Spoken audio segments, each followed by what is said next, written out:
Jeune. On va commencer par l'actualité qui est toujours aussi dramatique. Je parlais d'instrumentalisation politique. Évidemment, j'évoque ce qui s'est passé après le meurtre barbare d'un croyant dans une mosquée du Gard. La polémique politique ne retombe pas. Bruno Retailleau est la cible de toutes les attaques. Il a répondu très fermement ce matin sur CNews et sur Europe 1 dans l'interview de Sonia Mabrouk. On fait le point avec Dounia Tengour. Le ministre de l'Intérieur n'a pas l'intention de céder face aux critiques virulentes de l'extrême gauche. Depuis le meurtre d'Aboubacar Cissé dans une mosquée du Gard, la gauche fustige le prétendu manque de soutien de la part du locataire de la place Beauvau. Une accusation que Bruno Retailleau rejette avec force. Je suis absolument indigné. Honte à ces gens-là. Je l'ai dit en face à l'Assemblée nationale, ce que j'en pensais. Et croyez-moi, jamais ils ne me feront taire. Ils cherchent à m'intimider.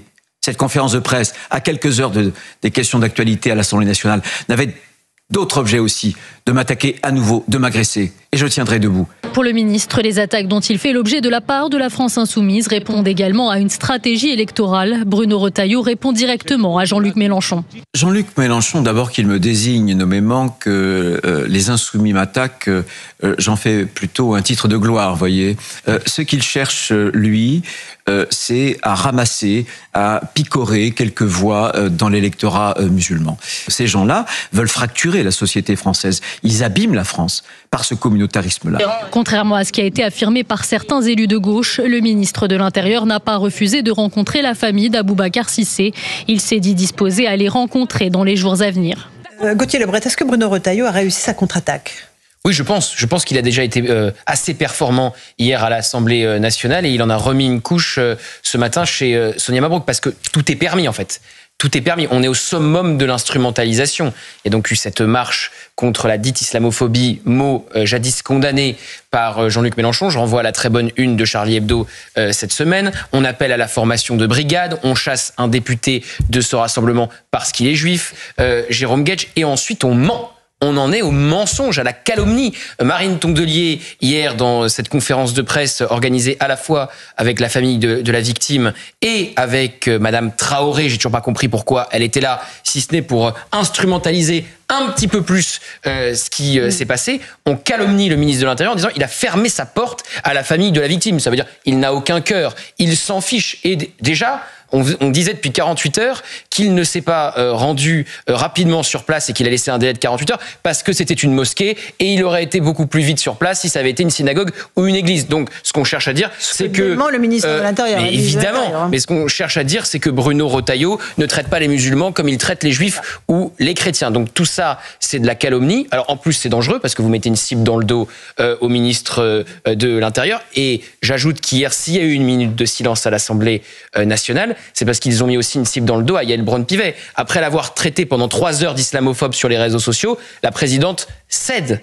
Alors qu'évidemment, ce qui s'est passé dans cette mosquée est absolument monstrueux, des dizaines de coups de couteau, mais la minute de silence à l'Assemblée nationale, ça pouvait poser question, puisque c'est dans des cadres très précis, même s'il y a eu évidemment des largesses depuis l'arrivée de Yael Braun-Pivet au perchoir. Donc on est au summum de l'instrumentalisation. Tout est permis maintenant à l'extrême gauche. Jérôme Guedj sera d'ailleurs l'invité demain matin de Sonia Mabrouk dans l'interview sur CNews et Europe 1. Marc Toiti, sur cette polémique politique, ces attaques en règle contre Bruno Retailleau, le ministre de l'Intérieur, de la part de la France insoumise. Moi, je suis agréablement surpris. C'est-à-dire, bon, je m'y attendais, mais c'est plutôt une bonne nouvelle pour Bruno Retailleau. C'est-à-dire que je trouve qu'il prend de l'étoffe, prend de la grandeur. Donc, j'espère qu'il ira encore plus loin, justement, pour montrer qu'aujourd'hui, on doit installer une certaine rigueur, finalement, en France. Et évidemment, quant à toutes ces calomnies, bon, maintenant, on a l'habitude. Ça devient presque du cinéma, entre guillemets, de part de l'extrême gauche. Sur l'islamophobie, ça fait mal. Oui, non, mais même pas ça. C'est très dangereux. C'est-à-dire qu'aujourd'hui, on fracture la est en train de... Ils veulent créer le chaos, clairement. Oui. Et ça, c'est très dangereux d'un point de vue économique, d'un point de vue social, sociétal. C'est-à-dire qu'aujourd'hui, la France va mal et on est en train de mettre de l'huile sur le feu. Moi, c'est ça qui aujourd'hui m'inquiète. Quand on est en plus élu de la République, on doit vouloir justement sauver la France, pas essayer d'instaurer un chaos, et même de la part des Verts, parce qu'a priori, il y avait également les Verts dans cette conférence. Mais c'est un projet politique, le chaos. C'est assez incroyable. Non, mais c'est un projet politique. Un petit peu froid dans le dos. J'espère qu'on évitera ce scénario catastrophique. François Pupponi. Non, mais juste, on sait d'où ça vient, on sait ce qu'ils cherchent. Tous les moyens sont bons pour mettre le feu, faire des polémiques indignes. Le ministre de l'Intérieur a raison. Je pense que, par contre, justement, quand on sait d'où ça vient et pourquoi ils le font, le ministre de l'Intérieur, comme Yael Braun-Pivet, ont peut-être un peu tardé à réagir. Enfin, l'histoire de la minute de silence à l'Assemblée, il y en a eu d'autres avant. Elle aurait dû tout de suite anticiper la polémique qui allait venir. Et donc, elle ne l'anticipe pas. Et donc, par peur de la polémique, il faut qu'on la fasse des choses... polémique arrive et après, elle recule. Et donc, pareil, le ministre de l'Intérieur, je pense qu'il aurait eu intérêt à aller tout de suite à la mosquée, voir la communauté musulmane. Parce qu'on sait d'où ça vient. Après, il s'est très bien défendu, il a expliqué, il n'y a pas de problème. Recevoir la famille, malheureusement, il y a eu d'autres drames antisémites ou antichrétiens dans notre pays depuis des années.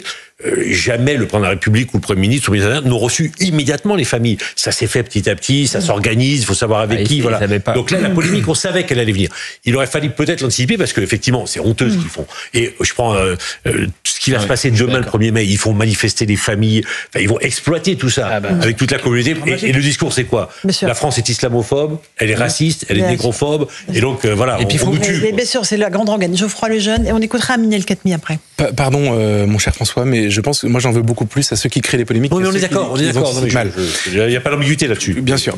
Mais il faut les anticiper quand on sait d'où ça vient. Non, mais le problème, c'est que les anticiper, ça veut dire donner raison à la grille de lecture de ceux qui les créent. Tout à l'heure, Laurence a parlé dans son sommaire de la Légion étrangère, dont c'était aujourd'hui l'anniversaire de Cameron, la fête de cette défaite héroïque. C'est un modèle très intéressant. C'est 150 nationalités de gens qui, quand ils arrivent, à qui on dit tu n'es plus tamoul, afghan, pakistanais, chinois, portugais, espagnol, polonais, etc. Tu deviens légionnaire pendant quelques années et ensuite tu seras français parce que tu auras défendu la France. Je peux témoigner parce que j'ai grandi, j'ai vécu avec ces gens puisque mon père en faisait partie, que qui que ce soit, et quelles que soient d'ailleurs les religions, les races et compagnie, qui que ce soit devient un vrai Français, enfin un Français tout court. En fait, c'est le modèle de l'assimilation qu'on a connu avant, qu'on a abandonné. Il existe encore à toute petite échelle pour 10 000 personnes et il fonctionne. Ce que font aujourd'hui les gens qui parlent d'islamophobie, qui créent ce climat, qui essaient de créer ces fractures, etc., c'est l'inverse de ce que je viens de décrire. C'est-à-dire dire à tous les gens d'origine étrangère, tous les musulmans, tous les étrangers qui sont sur notre sol, dire venez rester avec nous, ne devenez surtout pas français, ils ne vous aiment pas, regardez. Et Retailleau aujourd'hui est cette personne-là, il est désigné ainsi. C'est celui, il ne vous aime pas, il veut vous rejeter, il veut pas que vous veniez, il veut pas que vos familles viennent, etc. Et à la fin, je ne connais pas un exemple dans l'histoire de l'humanité, un exemple d'une société où on a fait cohabiter plusieurs peuples et ils ont envie qu'il y ait plusieurs peuples qui cohabitent et où ça s'est bien terminé. Je suis d'accord, mais juste une minute. François. Quand la présidente de l'Assemblée nationale décide de faire une minute de silence pour Naël. C'est ça l'erreur originelle. Ah oui. Mais c'est ça l'erreur. Pas une pour Boubacar et si elle voit pas le coup venir. Non, mais par exemple, exemple, elle a dû le faire pour Naël comme elle aurait pas dû le faire. Exemple très concret. Après, il y a eu évidemment Thomas et Philippine. Mais par exemple, une agricultrice est fauchée sur les barrages par des personnes sous OQTF, refus de Yael Braun-Pivet de faire une minute de silence. La jeune fille qui est lardée de coups de couteau à Nantes, même chose, 5 dizaines de coups de couteau. Mais là, Gérard Larcher l'a fait au Sénat. Oui, mais il n'y a pas une minute de silence. Oui, mais il n'y a pas une minute de silence à l'Assemblée nationale. Donc, c'est pour ça que ça posait question. Il y a un débat en conférence des présidents, arbitrage de Yael Braun-Pivet, elle dit non.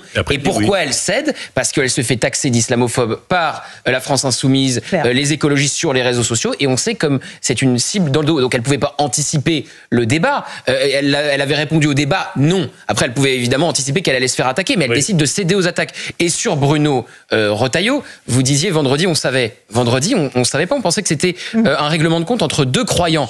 Et ensuite, on a eu la vidéo et l'aspect anti-musulman de ce meurtre, voire cet assassinat, s'il a été anticipé. Et Bruno Retailleau se rend auprès de la communauté musulmane le dimanche. Je rappelle que samedi, il était à Rome pour les funérailles du pape. Donc tout ça, c'est de la petite polémique instrumentalisée pour faire passer le ministre de l'Intérieur pour ce qu'il n'est pas. On est d'accord. Voilà. Mais je pense qu'effectivement... Donc il ne faut pas y céder, me semble-t-il. Alors, non, mais on aurait Sarah Salman. Après, ce qui est dommage, c'est qu'on parle plus des polémiques que sur le crime, comment il est arrivé, des causes et conséquences. Donc ça, c'est quand même regrettable. Après, Bruno Retailleau, moi, je le trouve irréprochable sur ce sujet. Il a expliqué, il passe son temps à se justifier, et c'était un problème d'agenda. Et pour moi, comme le dit Gauthier, polémique politicienne, c'est pas du tout le cœur du sujet, malheureusement. J'aimerais qu'on écoute Aminé El Khatmi, qui était l'invité de Pascal Praud, qui s'est insurgé vraiment sur le fait qu'on prenne en otage les musulmans de ce type de polémique. En les assignant en quelque sorte à une résidence et à leur religion. Écoutez-les. Les pires insultes racistes que je les reçois de militants insoumis, qui m'expliquent que je suis un collabeur, que je suis un traître, que évidemment je suis vendu aux sionistes parce que j'ai simplement, depuis le 7 octobre, je me suis tenu aux côtés des Français de confession juive parce que j'étais ulcéré, que des amis me disent on va quitter le pays parce qu'on veut pas que nos enfants se fassent casser la gueule dans la rue. Donc vendu aux sionistes, au Mossad. Et donc il y a l'idée qu'au fond, un arabe ne peut pas penser par lui-même, ne peut pas être patriote. Moi, j'aime mon pays. Eux, ils préféreraient que je sois dans le discours victimaire, que j'explique que ce pays est raciste, que ce pays est islamophobe, que les miens sont persécutés, et donc que j'adhère à cette facilité-là. Moi, non, je suis patriote, j'aime la France, je considère que c'est un pays exceptionnel qui a accueilli nos parents, qui nous a donné les moyens de nous élever, de sortir de l'assignation à résidence identitaire. Et aujourd'hui, ce sont des gens de gauche qui se disent universalistes, qui sont devenus pires que l'extrême droite. Voilà pour le courage. Non, mais il a tout dit. Moi, je dirais les choses encore plus nettement. C'est-à-dire que j'ai jamais vu une personne qui méprise autant les musulmans que Jean-Luc Mélenchon. Je le dis, il y a pas pire en termes de condescendance. Il les prend vraiment pour des petits enfants qui ne sont pas capables de réfléchir à part eux-mêmes. C'est le grand paternaliste Mélenchon qui va protéger ces gens-là qui sont incultes et qui seraient victimes de la République. À un moment, il faut le dire aux musulmans, ils ne vous aiment pas, ils vous méprisent. Et d'ailleurs, on l'a vu pendant les manifs. Il a versé des larmes de crocodile. Il y a des images qui circulent sur Twitter où on le voit donner des coups de coude à un militant, lui disant c'est bien, au moins on va parler de nous, et il a un grand sourire. Donc c'est le summum du cynisme et finalement du racisme, parce qu'en fait il les prend pour des idiots. Moi je suis persuadé, j'espère qu'il y a une majorité silencieuse de musulmans qui n'adhèrent pas du tout à ce type de discours et qui comprend vraiment qu'on les prend pour des imbéciles. Dernier mot, Marc Soiti, là-dessus. Oui, non, moi je pense que, en fait, je viens des cités HLM d'Orly, comme je le répète souvent. Donc j'ai connu le vivre ensemble. On l'a connu, je pense, également à Sarcelles. Moi, c'était pas le même endroit. C'était pas loin d'un aéroport aussi, mais toujours est-il que comment a-t-on pu en arriver là? Moi, c'est ça qui m'inquiète, et comment on va s'en sortir? Parce qu'aujourd'hui, voilà, on voit que on a besoin de cohésion, on a besoin de stabilité. Et ces personnes-là qui mettent de l'huile sur le feu en permanence, eh bien, c'est extrêmement dangereux pour notre société. Je rappelle, je reprends ma casquette d'économiste, qu'on a une quasi-récession en France, que beaucoup de Français risquent de tomber au chômage. Il y a déjà 6,5 millions de chômeurs, toutes catégories confondues, et risquent aujourd'hui de retomber dans le chômage. C'est ça les vraies préoccupations des Français. Et nous, justement, si on met encore de l'huile sur le feu, si on augmente cette crise, qu'on installe ce chaos, évidemment, ça va aggraver la situation. Donc j'espère qu'on va juste se réveiller. Vous avez raison, nos dirigeants vont se réveiller. On a juste oublié que la gauche, souvent, bascule dans le totalitarisme. C'est grave. Et elle bascule, et que les ouvriers d'aujourd'hui sont remplacés par les musulmans, dans les quartiers. Exactement. Et qu'ils ont compris que leur avenir à eux, pour le totalitarisme, c'était de s'associer avec eux. Non, mais ce que veulent les musulmans, comme toutes les religions, entre guillemets, tous les Français, ils veulent dans les cités HLM, comme moi je l'ai connu. On veut s'en sortir, je suis désolé. Ce qu'on veut, c'est s'en sortir. Ces personnes-là, justement, ils vous en mettent la tête sous l'eau pour que vous restiez. Les musulmans de France, on les entend pas. Ce qu'on entend, c'est l'islam radical.